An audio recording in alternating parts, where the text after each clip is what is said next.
UNICEF estimates that 12 children who live in extreme poverty die every minute of every day. They die because they don't have access to clean water, they die because they don't have enough to eat, they die of malaria or of intestinal worms, something we don't even let our pets suffer from. It's a horrifying truth, and what's maybe even more horrifying is that these deaths are easily preventable. For $3, a child could get a mosquito net for her bed that would protect her from malaria. To cure her of intestinal worms, a dose of medicine costs less than 50 cents. As for food, you could probably feed her with the loose change in your pocket. We have this money. I definitely have it. You probably do. So why are all of these children dying?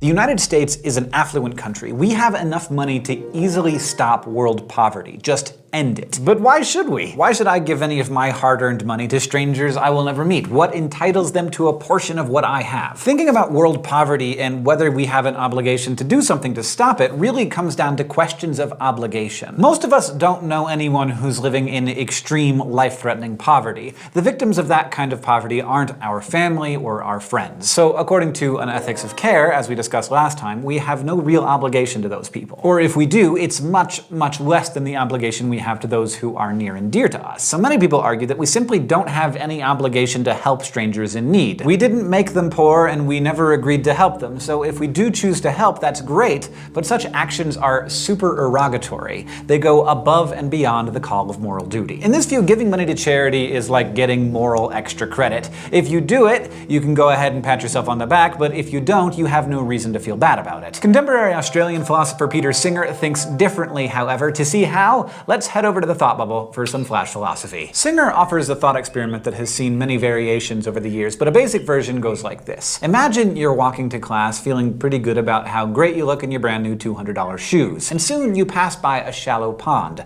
Suddenly, you notice a small child flailing in the water. No one else is around, the pond is shallow, but the child has lost her footing and she can't get her head above water. As you watch, the flailing stops. You realize there's very little time. You could easily wade into the water and pull her to safety, but if you take the time to remove your shoes, it'll be too late. You know the muddy water will ruin your new purchase.